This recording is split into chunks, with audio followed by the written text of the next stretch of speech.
সন্ত্রাসী, আপনি কোনো সমন্বয় না, এটাকে কোনো মব জাস্টিস বলে না, এটাকে বলে মব কিলিং। আওয়ামী লীগ এখন হয়েছে বৈষম্য বিরোধী ছাত্র আন্দোলনের সাইদ নিয়ে যদি সরকার পতন হয়ে যেতে পারে, তাহলে ঢাকা ইউনিভার্সিটির তোফাজ্জল নিয়ে পুরো সমন্বয় পতন হয়ে যাক। ওপেনলি মানে আমার পক্ষে কিছু করার নেই, আপনার পক্ষে কিছু করার না থাকলে উপদেষ্টা হইছেন কেন? এই তথ্য উপদেষ্টা নাহিদ সাহেবকে সতর্ক করি, আমি তার দৃষ্টি আকর্ষণ করে বলতে চাই, মামুনুল হককে চিনেন না? সামান্য চুরির সন্দেহে কেমনে পিটাইতে পারে একটা যুবককে এইভাবে পিটিয়ে নির্মম ভাবে হত্যা করে? সকলে বলে নাউজুবিল্লাহ। মারছে, তারপর আবার ধাক্কা হইছে, আবার মারছে, আবার ধাক্কা হইছে।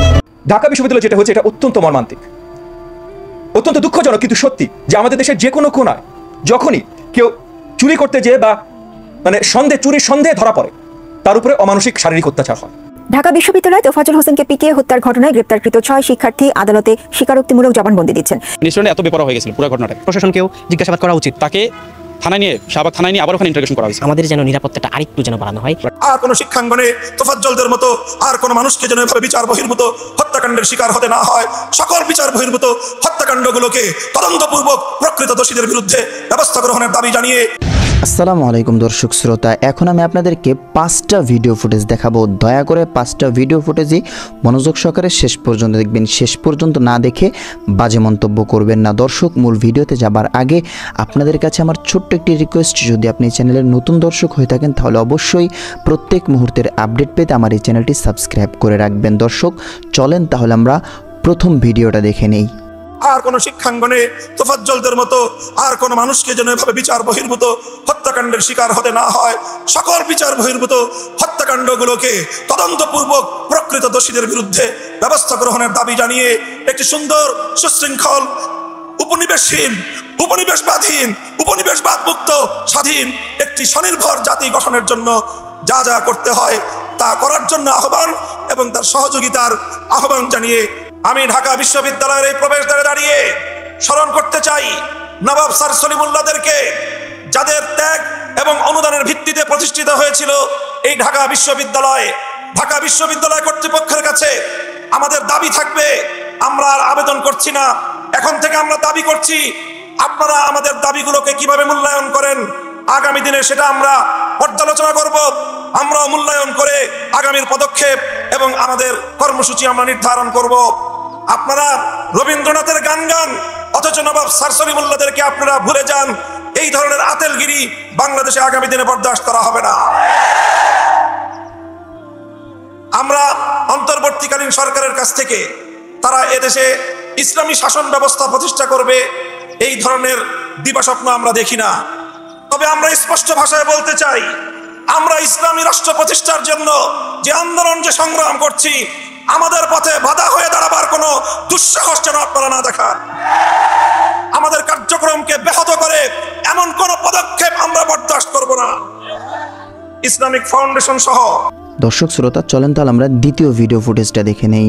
নিশ্চয়ই এত বেপরোয়া হয়ে গেছিল পুরো ঘটনাটা, প্রশাসনকেও জিজ্ঞাসাবাদ করা উচিত, তাকে শাহবাগ থানায় নিয়ে আবার ওখানে ইন্টারোগেশন করা হয়েছে। আমাদের যেন নিরাপত্তাটা আরেকটু যেন বাড়ানো হয়। ঢাকা ইউনিভার্সিটি সবার প্রাণের দাবি যে আমাদের যেন নিরাপত্তাটা আরেকটু যেন বাড়ানো হয়। আসলে আমরা ইনসিকিউর ফিল করে আমাদের যেন আরেকটু সব কিছু ভালো মতো মনিটরিং করা হয়, সব কিছু চেক করা হয়, অ্যান্ড হচ্ছে এই ব্যাপারগুলোতে যেন একদম খুবই চমৎকার একটা আউটকাম যেন আসে। তাহলে দেখা যাচ্ছে বহিরাগত কেউ আসবেও না, কাউরে যায় হচ্ছে কেউ মারবেও না, বহিরাগত এসে কেউ ফোনও চুরি করবে না। সো এখানে দেখেন, এখানে সবার কিন্তু অনেক কষ্টের টাকায় সবাই জিনিসপত্র কিনা, এই যে যেমন সাইকেল হরামেশা চুরি হয়ে যাচ্ছে। তবে এই ঘটনা যারা হচ্ছে ঘটিয়েছে তাদের অবশ্যই আমরা বিচারের দাবি জানাই, অবশ্যই আমরা তাদের বিচার চাই। কেননা এই ঘটনা তো আসলে একজনের লাইফ তো আমরা কেউ নিতে পারি না, রাইট? একজনের লাইফ নেওয়ার অধিকার কারণে সে ফোন চুরি করুক বা সে বিশাল অনেক বড় কিছু চুরি করুক, আমাদের তার থেকে তার জীবন কেড়ে নেওয়ার অধিকার কিন্তু আমাদের নাই। ডিজাইন, এলিগেন্স, বিউটি, সেরা পণ্য সবার জন্য জেভিকো। আমাদের ইউনিভার্সিটিতে আমাদের নিরাপত্তা কতটুকু এই জিনিসটা নিয়ে আপনারা সবাই জানেন। মানে অবাধে যে কেউ ঢুকতে পারছে, যে কেউ এখান থেকে বের হয়ে যেতে পারছে। তো মানে কে ঢুকছে কে বেরোচ্ছে এই ইনফরমেশনটা নোট ডাউন করে রাখা হচ্ছে না, যদিও এটা রাখার কথা। এই জিনিসটা নিয়ে মনে হয় প্রশাসনকেও জিজ্ঞাসাবাদ করা উচিত যে কেন এই জিনিসটা হচ্ছে না, বিশ্ববিদ্যালয়ে কেন এরকম অবাধ হবে। মানে যে কেউ র্যান্ডমলি কেন ঢুকতে পারবে, ঢুকুক, এটা সমস্যা নেই, কিন্তু তার ইনফরমেশনটুকু কেন থাকবে না, কে ঢুকতেছে কে বেরোচ্ছে। এই জিনিসটা নিয়ে মনে হয় প্রশাসনের আরেকটু সোচ্চার হওয়া উচিত এবং প্রশাসনকে জিজ্ঞাসাবাদ করা উচিত। আইনের ব্যবস্থা নিয়ে তাকে পিটিয়ে মেরে ফেলা, চোর সন্দেহ, এটাকে আপনি কীভাবে দেখছেন? এটা অবশ্যই আমি ভালোভাবে দেখছি না। কেন ভালোভাবে দেখছি না? কারণ দেশে আইন আছে, বিচার আছে। সে যদি কোনো একটা অপরাধ করে তার শাস্তি হবে আইন অনুযায়ী। যদি সে আইন অনুসারে আসলেই অপরাধী প্রমাণিত হয় তাহলে অবশ্যই শাস্তি পাবে, শাস্তি দেবে প্রশাসন। অবশ্যই প্রশাসন, কোনো স্টুডেন্ট না বা অন্য কেউ না বা কোনো কর্মচারীও না। তাকে আসলে একটা মানুষ হিসেবে ট্রিট করা হয় না, তাকে মূলত একটা চোর এবং তার কোনো বেঁচে থাকার অধিকার নাই, তাকে নির্যাতন করা হয়েছে। তারপরে তাকে চিকিৎসার ব্যবস্থা না করে তাকে থানায় নিয়ে শাহবাগ থানায় নিয়ে আবার ওখানে ইন্টারোগেশন করা হয়েছে, ঠিক আছে। তারপরে ওইখান থেকে তাকে তো মৃত্যুর দিকে ঠেলে দেওয়া হয়েছে। তারপরে ঢাকা মেডিকেলে নেওয়া হয়েছে, ওইখানে 40 মিনিট তাকে ঢাকা মেডিকেলে এমার্জেন্সিতে রাখা হয়েছে বিনা চিকিৎসায়। আমাকে হল প্রশাসনকে যখন জিজ্ঞেস করছি স্যার চিকিৎসা ব্যবস্থা নিলেন কেন, তো ওইখানে নিয়ে নাকি তাকে রাখা হয়েছে প্রায় আধা ঘন্টার মতো কোনো স্ট্রেসার পাওয়া যায় না। এটা কী পরিমাণ ব্যর্থতা, হল প্রশাসন এই ব্যর্থতা কীভাবে নিজেকে আড়াল করতে পারে। এবং প্রক্টোরিয়াল বডি থেকে শুরু করে যাদের সাথে আমার কথা হয়েছে প্রত্যেকেই ঘটনাটাকে তাকে একটা চোর, তার মানুষ হিসাবে তাকে ট্রিট করা হয় না, ঠিক আছে। এবং তারা শেষ মুহূর্ত পর্যন্ত বলছে তাকে মুসলেকা দিতে হবে। স্যার আমাকে বলছে যে স্টুডেন্ট আমাকে দাবি করছে যে আমাকে মুসলেকা দিতে হবে, যে স্যার ওকে যদি ছেড়ে দেন তাহলে আপনাদের ফোন কিনে দিতে হবে। স্টুডেন্ট এত বেপরোয়া হয়ে গেছিলো পুরো ঘটনাটা। তো এই পুরো বিষয়টা যেভাবে আর কি করছে হল প্রশাসন, এখানে দায়বদ্ধতা, তাদের ব্যক্তিগত দায়বদ্ধতা জায়গাটা কখনো ইগনোর করতে পারে না। এই জায়গাটা তাদের একটা ঘটনা, যেটা হলে 4 ঘন্টা যাবত একটা ছেলেকে নির্যাতন করা হচ্ছে, এইটা নিয়ে তাদের কোনো ভূমিকা ছিল না, ঠিক আছে। প্রক্টোরিয়াল টিম আসছে 8টার দিকে, তারা আইসা বলে গেছে স্যার স্টুডেন্ট নাকি বলছে যে স্যার আপনারা চলে যান, আমরা ওকে ছেড়ে দিব। এটা কোন এখতিয়ার তারা রেখে আসলো? এখানে যে তারা মারা গেছে, এইখানে প্রক্টোরিয়াল বডি যারা দায়িত্ব ছিল তারা কীভাবে দায়িত্বকে অ্যাভয়েড করতে পারে? এটা পুরো ঘটনাটা কয়েকটা স্টেজে হয়েছে এবং প্রত্যেকটা স্টেজে হল প্রশাসন, বিশ্ববিদ্যালয় প্রশাসনের এখানে নীরবতা এখানে দৃশ্যমান। চলেন তাহলে আমরা তৃতীয় ভিডিওটা দেখে নেই। সামান্য চুরির সন্দেহে কেমনে পিটাইতে পারে একটা যুবককে এইভাবে পিটিয়ে নির্মম ভাবে হত্যা করে সকলে বলে নাউজুবিল্লাহ। মারছে, তারপর আবার ভাত খাওয়াইছে, আবার মারছে, আবার খাওয়াইছে। এটা কোন মানে ইসে আছে? মানুষকে তো এরকম মাইরে ফেলায় না, সে যদি একটা খুনিও হইতে পারে তাহলে তো এরকমের জীবন্ত মাইরে ফেলাইতে পারে না, বলেন। আর কোন শিক্ষাঙ্গনে তোফাজ্জলদের মতো আর কোন মানুষকে যেন এভাবে বিচার বহির্ভূত হত্যাকাণ্ডের শিকার হতে না হয়।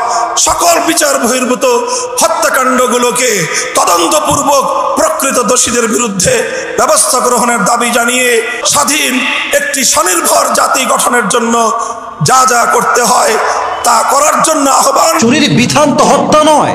যদি সে চুরি করেই থাকে প্রশাসন তাকে দেখবে, আইনের লোক তাকে দেখবে। দেশের কোন মানুষের অধিকার না তাকে পিটিয়ে হত্যা করার যুবক ভাইরা, ঠিক কিনা বলেন? তোফাজ্জল একজন অসহায় যুবক, একদম অসহায় ছেলে। তার প্রথমে বাবা মারা গিয়েছে, তারপরে মা মারা গিয়েছে, তারপরে তার শেষ সম্বল তার ভাই, পুলিশের একজন এসআই ছিল, তার ভাইটাও মারা গিয়েছে। সবাইকে হারিয়ে ছেলেটা ভারসাম্যহীন হয়ে গিয়েছে, মানসিকভাবে ভারসাম্যহীন হয়ে গিয়েছে। সে কোনো জ্ঞান নাই তার ভেতরে, সে অনেকটাই মানসিক ভারসাম্যহীন যুবক। এই যুবককে যারা পিটিয়ে হত্যা করেছে এরা ব্রিলিয়ান্ট শিক্ষার্থী হতে পারে, এরা ভালো ছাত্র হতে পারে, বাট এরা ভালো মানুষ হতে পারে না যুবক ভাইরা, ঠিক কিনা বলেন? আমাদের দেশ স্বাধীন হয়েছে এই যুবককে পিটিয়ে হত্যা করার ফুটেজ দেখে, ভিডিও দেখে, তার ছবি দেখে I remember the story of Abrar Fahad. আমার কাছে আবরার ফাহাদের কথা মনে হয়েছে। তাকেও তো সেই নির্মম ভাবে পিটিয়ে হত্যা করা হয়েছে। তো শেষ সময় তো আমাদের দেশ স্বাধীন ছিল না, তো শেষ সময় যুবককে পিটিয়ে হত্যা করা হয়েছে, আজকেও হত্যা করা হয়েছে। তার মানে বোঝা গেল আমাদের দেশটা নামে স্বাধীন হলেও প্রকৃতপক্ষে আমরা স্বাধীন এখনো করতে পারি নাই যুবক ভাইরা, ঠিক কিনা বলে? এটার বিচার করতে হবে।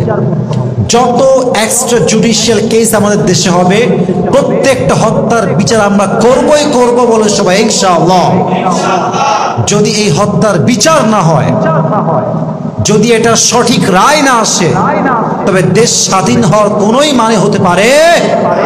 কোরআনে আল্লাহ তাআলা বলেছেন, ওয়ামান ইয়াকতুল মুমিনা মুতাআম্মিদান ফাজাযাউহু জাহান্নাম। যেই মুমিন বান্দা কোনো মানুষকে, যখন কোনো মানুষকে কোনো মানুষ হত্যা করে ইচ্ছাকৃতভাবে, তার শেষ ঠিকানা হয় জাহান্নাম।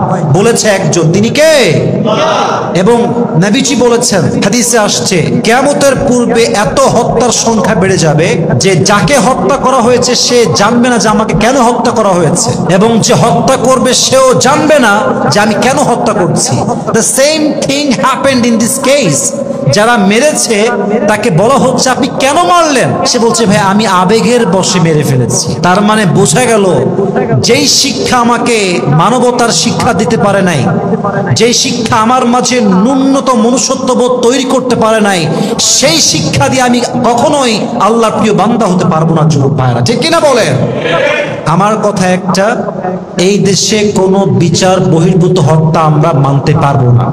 আমাদের কথা হচ্ছে যদি এটার সঠিক বিচার না হয়, সঠিক তদন্ত না হয়, যারা সঠিক বিচার করতে ব্যর্থ হবে এদেরকে আমরা প্রত্যেক করতে বাধ্য হব যুবক ভাইরা, ঠিক কিনা বলেন? সবাইকে সবার জায়গা থেকে প্রতিবাদী হতে হবে। প্রতিবাদ করার মাধ্যমে কি হয়, এটার প্রমাণ 5 আগস্ট আমরা পেয়েছি। অতএব আমাদের এটা ওয়াদা, আমাদের এটা প্রতিজ্ঞা যে এই দেশে নেক্সট টাইম কোনো হত্যা হবে না। যদি কোনো হত্যা কেউ কখনো করে, সঙ্গে সঙ্গে তাকে আইনের আওতায় এনে যথেষ্ট সুষ্ঠু বিচার যুবক ভাড়া করতে হবে, ঠিক কিনা বলে? আল্লাহ আমাদের সবাইকে এই সমস্ত বিচার বহির হত্যা থেকে, যে সমস্ত অন্যায় হচ্ছে, এক্সট্রা জুডিশিয়াল কেস হচ্ছে, আল্লাহ সমস্ত অন্যায় থেকে আমাদের দেশকে হেফাজত করুক। আমরা সকলেই মন খুলে পড়ছি আমিন।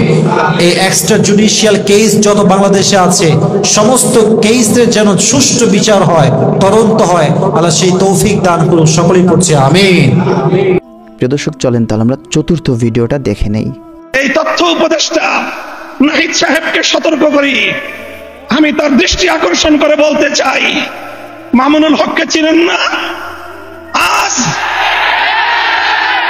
আজকে ফ্যাসিবাদ বিলোপ হওয়ার 1.5 মাসের মাথায় আমার বিরুদ্ধে অনলাইনে ফেসবুক কর্তৃপক্ষ সহ ইউটিউব কর্তৃপক্ষ সহ অঘোষিত নিষেধাজ্ঞা জারি করে রেখেছে। আমার নিউজ কভার করে এই পর্যন্ত বাংলাদেশে প্রায় 1 শতাধিক জাতীয় নিউজ পোর্টাল তারা রেস্ট্রিকশনের শিকার হয়েছে। আপনারা ওখানে বিলাসিতা করেন, বৈষম্যের বিরুদ্ধে সংগ্রামী আমাদেরকে, আমাদের সমস্যাগুলোকে সমাধান করবার কোনো চিন্তা আপনাদের নাই। আপনারা উপদেষ্টা পরিষদ, রাষ্ট্র পরিচালনা করতে পারবেন না আমাদের সহযোগিতা ছাড়া। আমার এই বক্তব্যের 24 ঘন্টার মধ্যে যদি আপনারা কোনো ব্যবস্থা গ্রহণ না করেন, আমরা আপনাদের বিরুদ্ধে ব্যবস্থা গ্রহণ করতে বাধ্য হব।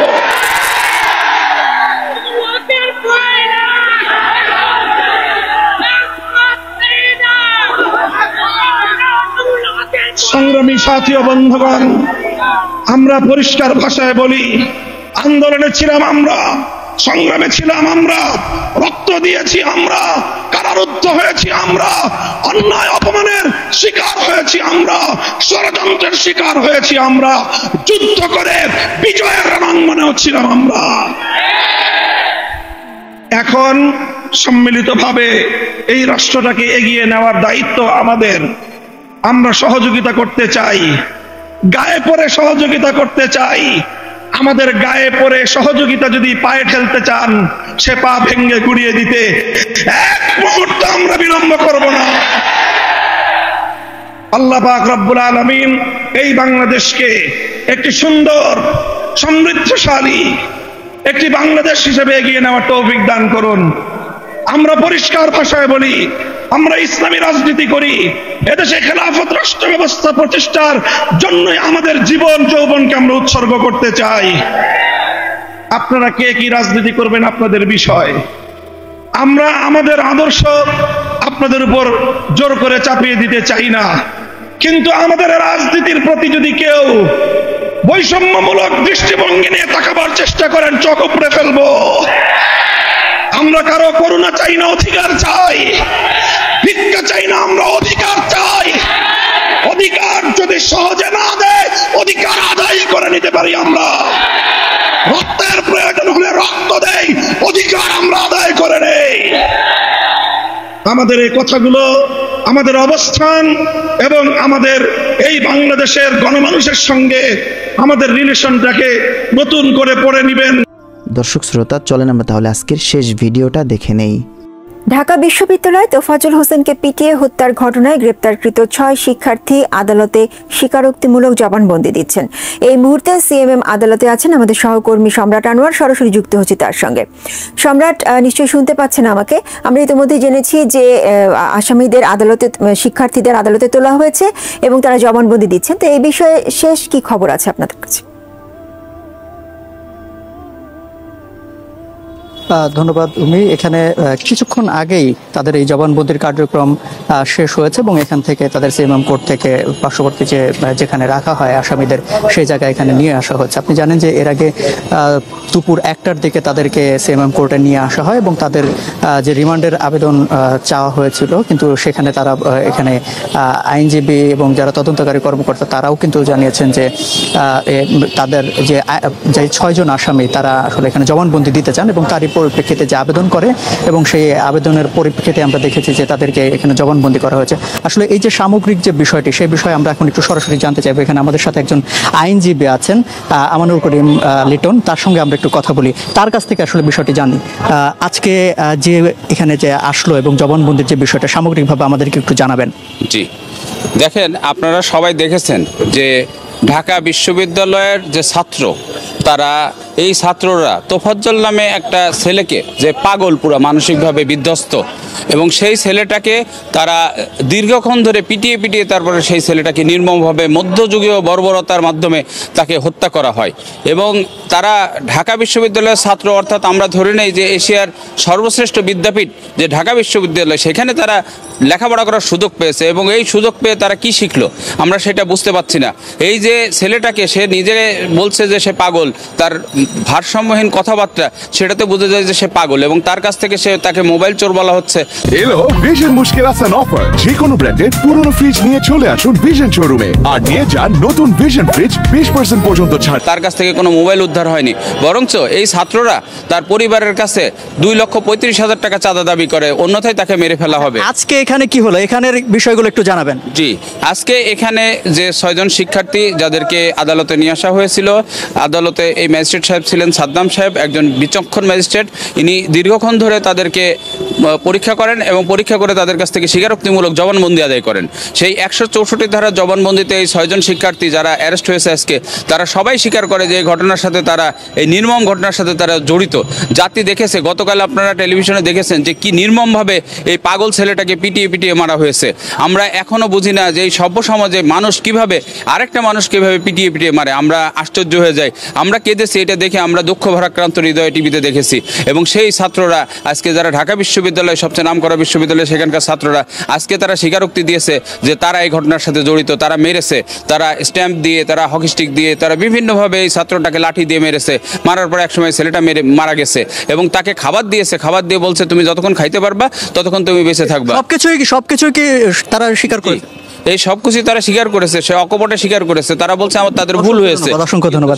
আসলে যেটি বলছিলেন এখানে যে আমরা গতকালকে আমরা যেটি দেখেছি যে বিভিন্ন জায়গায় চর্চা ছিল এবং কি যাদেরকে গ্রেপ্তার করা হয়েছে তারাও বিভিন্ন সময় বলছিলেন, এবং তারাই সেটি আসলে মূলত কিছুক্ষণ আগে এখানে সিএমএম কোর্টের যিনি ম্যাজিস্ট্রেট ছিলেন তার কাছে মূলত জবানবন্দি দিয়েছেন।